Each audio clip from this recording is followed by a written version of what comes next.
Lá em 2024, a CIMED parecia aquela máquina corporativa perfeita, sabe? Aham, com certeza. Tudo pintado daquele amarelo vibrante nas redes sociais, eram jatos particulares cortando os céus, relógios de luxo ostentados no meio de reuniões de negócios. Uma ostentação pesada mesmo. Tipo uma narrativa de crescimento com contornos quase hollywoodianos, né?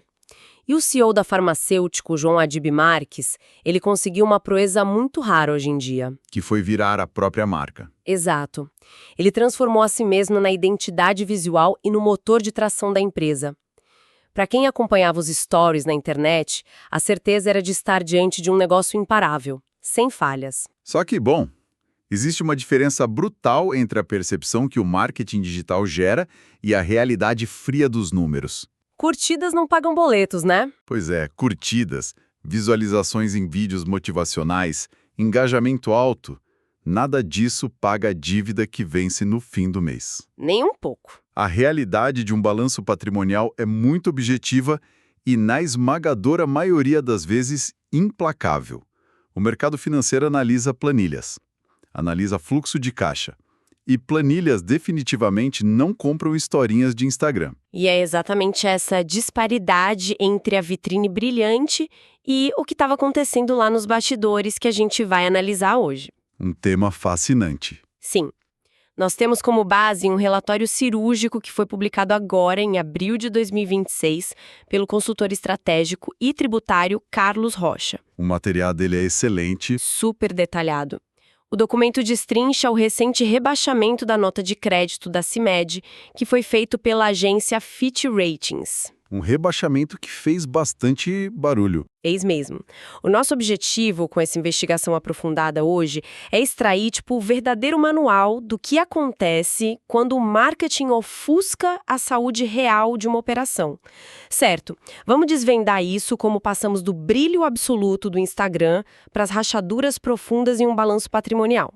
Uma premissa fundamental que a gente precisa estabelecer aqui e que o Carlos Rocha aponta com muita clareza no relatório é que velocidade de crescimento sem controle interno não é estratégia. É o quê, então? É puro risco.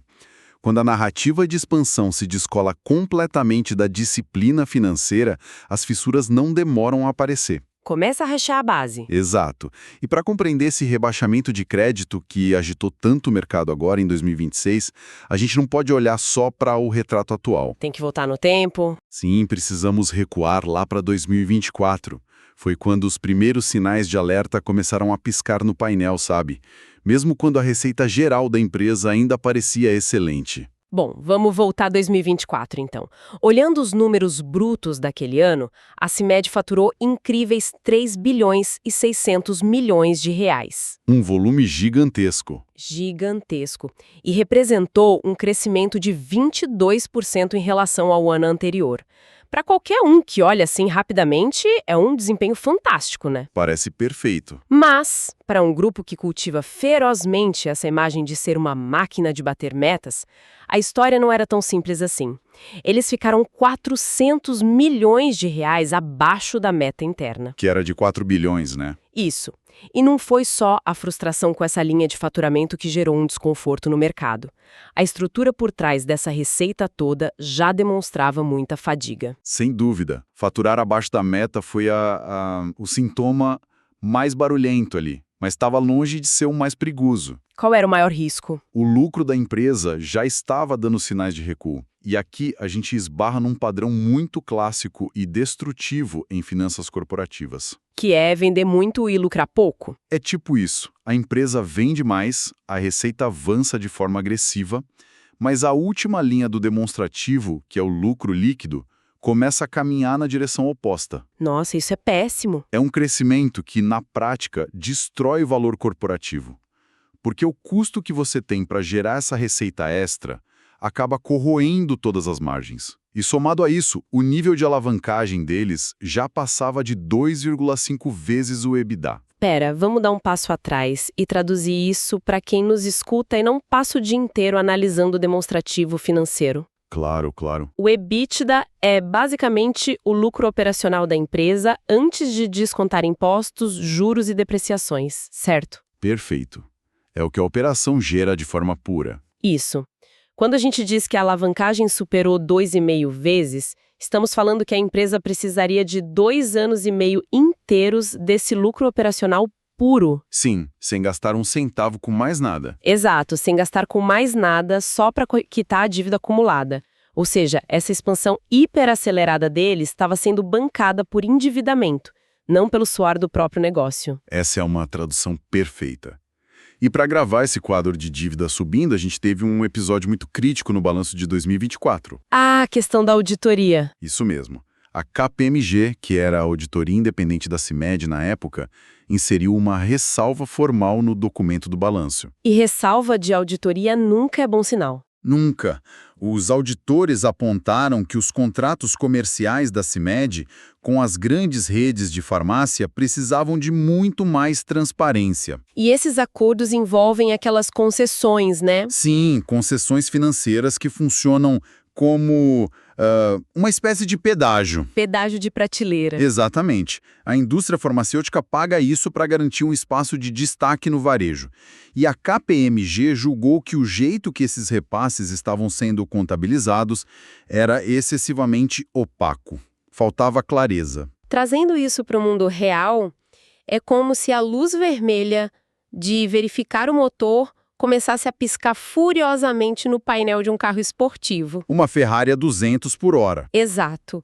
O carro a 200 por hora na rodovia e o motorista, completamente deslumbrado com a velocidade, tenta ignorar o aviso e até aumenta o volume do rádio. É bem por aí. Mas o mecânico tá ali no banco do passageiro gritando que as peças vão estourar a qualquer momento. E ignorar o auditor é basicamente ignorar o mecânico. O que é fascinante aqui é entender o porquê de uma ressalva de auditoria independente nunca deve ser tratada como uma formalidade técnica. Não é só burocracia, né? De jeito nenhum. É um sinal vermelho imenso em termos de credibilidade. Pensa comigo. Quando um auditor global vai a público e declara que precisa de mais clareza para atestar os números, o mercado inteiro dá um passo para trás. O pessoal fica com o pé atrás. Muito. A transparência nas demonstrações não é um item de luxo para empresas bilionárias. É a moeda de troca básica para manter a confiança de bancos e agências de risco. Tratar a auditoria como obstáculo, em vez de parceira de governança, foi um erro que ia custar muito caro depois. E bom, com essa luz vermelha acesa e a dívida começando a pesar nos ombros, a direção da CIMED percebeu que precisava de um copiloto. Alguém com bastante dinheiro. Mais especificamente, um copiloto com muito, mas muito capital na mão. E é assim que a gente aterrissa em 2025, o ano da grande injeção de capital estrangeiro. A entrada do GIC. Isso. O Fundo Soberano de Singapura, que é conhecido por ser um dos investidores institucionais mais fortes do mundo, entra na jogada como acionista minoritário em março de 2025. E olha, não foi pouco dinheiro. Foi um cheque bem gordo. Aprovaram um aumento de capital de R$ 1 bilhão, sendo que quase 425 milhões já pingaram direto no caixa deles logo em 2025. Um fôlego gigantesco. A promessa oficial era linda, né? Usar esse dinheiro fresco para desalavancar a empresa, pagar a dívida e financiar o famoso Plano Nova Era. Que era o projeto para triplicar o faturamento até 2030.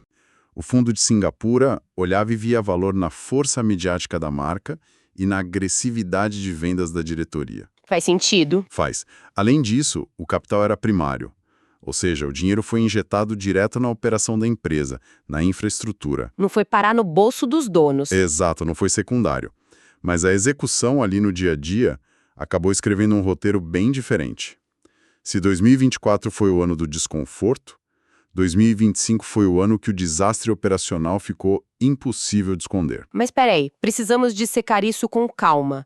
Se uma empresa recebe uma montanha de quase R$500 bilhão de Singapura e a receita bruta ainda consegue crescer nesse período, como é que a margem de lucro cai 5 pontos percentuais de uma vez só? É uma queda livre. Para onde está indo todo esse esforço e todo esse dinheiro novo? Porque os relatórios de 2025 mostram que a receita líquida foi para mais de 3 bilhões, mas o lucro líquido sofreu uma queda brutal de 30%. Caiu para uns 196 milhões, né? Exato. E a margem EBITDA, que é aquela medida de eficiência que sempre ficava na casa confortável dos 21%, derreteu para 16%. Como uma matemática dessas se sustenta? O que a gente presenciou aí foi a convergência de vários erros e pressões ao mesmo tempo. Tudo dando errado junto. Tipo isso. Primeiro tiveram gargalos operacionais muito dolorosos. A empresa resolveu implementar o sistema SAP S4H ANA logo no primeiro trimestre daquele ano. Nossa, mudar sistema integrado é sempre um pesadelo logístico. Causa atraso, gera hora extra, tranca vendas. Projetos desse tamanho sempre derrubam a eficiência no curto prazo. E exigem um fôlego financeiro que a CIMED, na ânsia de crescer rápido, acabou subestimando. Entendi. E teve mais alguma coisa além do sistema? Teve. O segundo ponto foi uma explosão completamente desproporcional nas despesas de marketing. Ah, o famoso marketing brilhante da embalagem amarela. Estamos falando de quanto exatamente? Foram impressionantes 182,8 milhões de reais gastos em propaganda só em 2025. Caramba, quase 200 milhões? É um salto de quase 42% em relação a 2024. É um volume assustador de dinheiro para uma empresa que, paradoxalmente, está vendo o próprio lucro líquido despencar. Estavam gastando cada vez mais para ter cada vez menos resultado. Mas incrivelmente o ralo mais profundo de dinheiro não estava nos anúncios da internet, nem no sistema de TI. Onde estava, então? Estava escondido dentro dos galpões. O nível de estoque da companhia consolidou em absurdos 699,5 milhões de reais. Quase 700 milhões em produtos parados? E para quem estuda o varejo ou a indústria, ter o estoque inflado assim é basicamente sinônimo de dinheiro em coma, correto? Perfeito. É o capital de giro sequestrado. É dinheiro transformado em caixa física que não rende juros, não serve para pagar fornecedor e ainda por cima tem prazo de validade. E num setor farmacêutico, o prazo de validade é um risco gigantesco. Com certeza. O fluxo de caixa operacional ficou negativo em 55,5 milhões de reais. Negativo. Negativo. Ou seja, o ciclo diário de comprar insumo, fabricar, embalar e entregar estava consumindo mais dinheiro do que as vendas traziam de volta. A operação sangrava a caixa trabalhando de portas abertas. Literalmente isso. Vender passou a ser uma atividade deficitária. A operação expande num ritmo frenético, muito mais rápido que o resto da indústria, mas o tanque de combustível, que é o caixa, está completamente furado. E é exatamente nesse cenário dramático, margem derretendo e lucro em queda, que a diretoria toma uma decisão que desafia qualquer lógica. Uma decisão bem polêmica. Aqui é onde a coisa fica realmente interessante. Mesmo com o caixa sangrando daquele jeito, eles decidem distribuir a maior quantia de dividendos da história da companhia. É muito difícil de acreditar, mas aconteceu. Foram cerca de 427 milhões de reais pagos direto aos acionistas em 2025. E esse valor consegue a proeza de ser maior do que todo o lucro líquido do período. Como que uma empresa sem caixa consegue dinheiro vivo para pagar isso aos donos? Eles tiveram que ir ao mercado. Levantaram 450 milhões em empréstimos bancários e emissão de debêntures. Ou seja, endividaram a companhia pesadamente só para garantir a remuneração dos sócios. Por que fazer isso? Por mais que soe como uma loucura total do ponto de vista de manter o caixa saudável, existia uma justificativa ancorada puramente na lei tributária. A questão dos impostos, né? Isso. O relatório do Carlos Rocha detalha o impacto de uma lei que passou naquele ano, a 15.270. Essa lei dizia que, a partir de 1º de janeiro de 2026, qualquer distribuição de lucro mensal que passasse de R$50 mil ia sofrer uma tributação de 10% de imposto de renda. Uma tesourada nova da Receita Federal. Exato. Até o fim de 2025, os dividendos eram isentos. Então rolou uma corrida generalizada nas diretorias do país todo para antecipar a retirada de lucros antigos e fugir dessa alíquota nova. Foi uma manobra estritamente legal. Legal, mas a que custo real para a empresa, né? Trazendo isso para a rotina diária de quem acompanha a gente.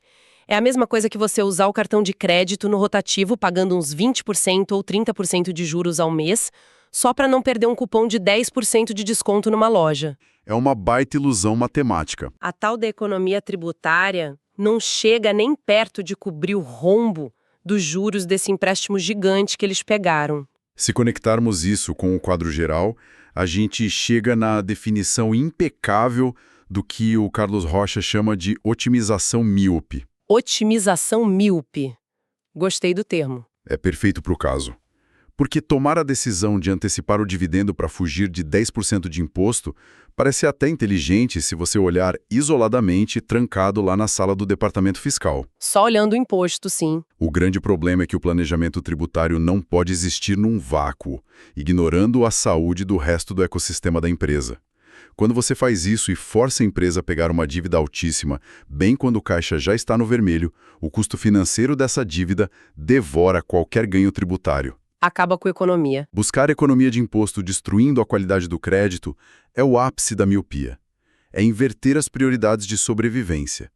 A inteligência fiscal tem que estar subordinada ao que o balanço aguenta. E a conta dessa miopia não demorou para chegar na mesa deles.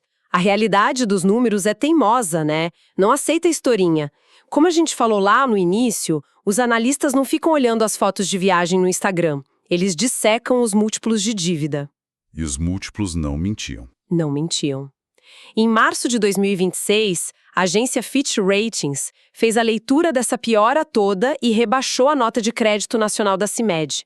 Eles caíram de AA+ para A. E a diretoria não gostou nada disso. Nada. Eles não aceitaram bem, tentaram apresentar um recurso, dizendo que a alavancagem era só um investimento estratégico e passageiro. Mas a agência negou o recurso na hora e manteve o rebaixamento. Quando uma corporação grande desse jeito contesta a avaliação de risco publicamente e a agência mantém a decisão sem recuar 1 milímetro, o recado para o mercado é claríssimo. Qual é o recado? De que a matemática interna não sustenta o otimismo do discurso. O indicador de dívida bruta sobre EBITDA, que as agências usam muito, disparou. Bateu em 3,7 vezes em 2025. E o limite deles era menor? Bem menor. A régua da Fitch dizia que para manter a nota velha, o limite máximo era 3,5 vezes, com a exigência de que a margem não caísse abaixo de 17%. Como a gente viu, a margem derreteu para 16% e a dívida rompeu o teto. Então o rebaixamento foi quase mecânico. Mecânico. Os gatilhos ativaram sozinhos. Com todo esse cenário de rebaixamento e perda de confiança, qual passa a ser a função real daquele fundo bilionário de Singapura, o GIC?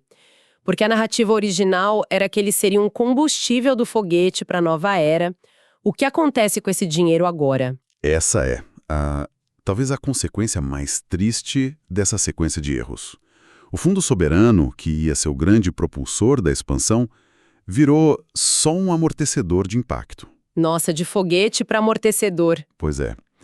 O GIC ainda tem um aporte programado de mais ou menos 575 milhões, que deve entrar entre 2026 e 2027. Mas esse caminhão de dinheiro não vai financiar grandes inovações ou tomar novos mercados. Vai para tapar buraco. Quase inteiramente.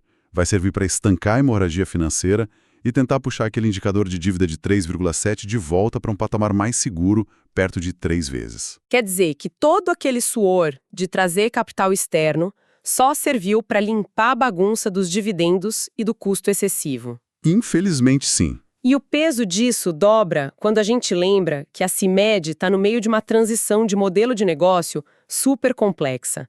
Eles querem abandonar a dependência de fazer genérico para o governo e virar uma potência de bens de consumo, marcas de beleza e vitaminas. A meta é que metade da receita venha disso. Só que o mercado de bens de consumo, para você brigar na prateleira, exige um fôlego monumental.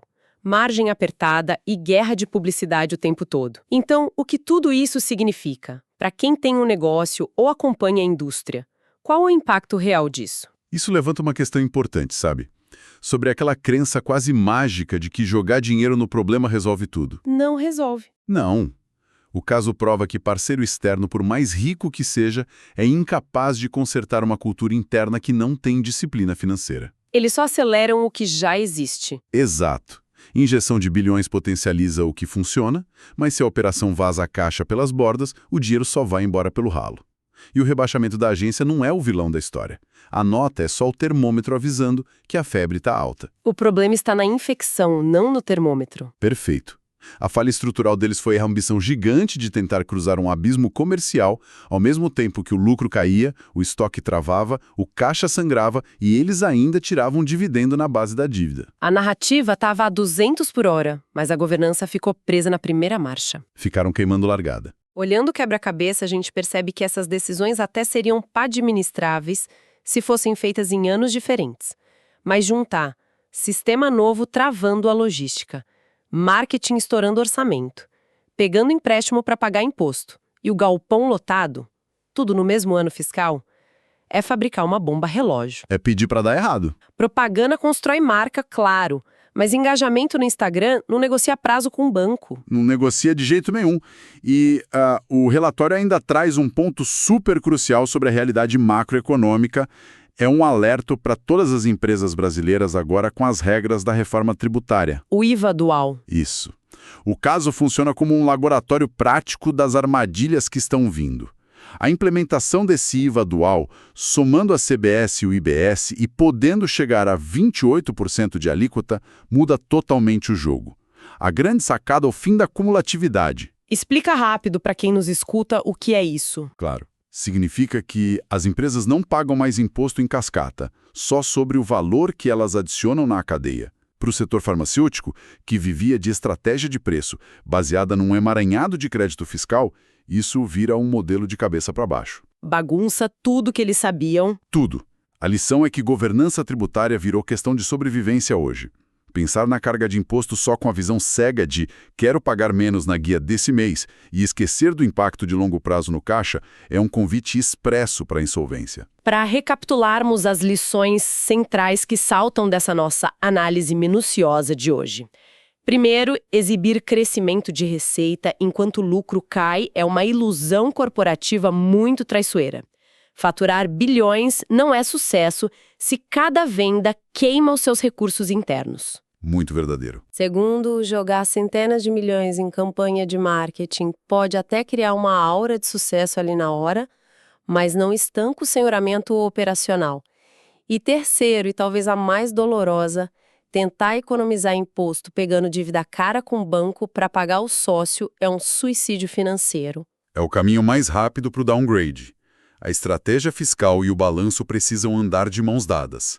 Sem essa sincronia não tem como. O mercado perdoa atraso tecnológico, mas não perdoa caixa operacional negativo com dividendo pago por dívida. E essa dualidade nos deixa com uma reflexão final para todo mundo que acompanha a gente pensar um pouco depois do episódio. Se o grande diferencial competitivo de uma corporação hoje em dia é usar as plataformas digitais para transformar o próprio CEO do maior produto de marketing. O influenciador corporativo. Isso. O que acontece com a credibilidade dessa marca quando os investidores percebem que a embalagem vibrante e cheia de certezas esconde uma estrutura financeira corrosiva? Será que a verdadeira inovação agora não exige que a transparência contábil seja tão atrativa e engajadora quanto os posts altamente produzidos na internet? Fica aí o questionamento. É um pensamento bem provocativo. Muito obrigada a todos pela companhia durante essa nossa investigação profunda. Continuem sempre questionando o que sustenta as manchetes mais brilhantes do mercado e até a próxima análise.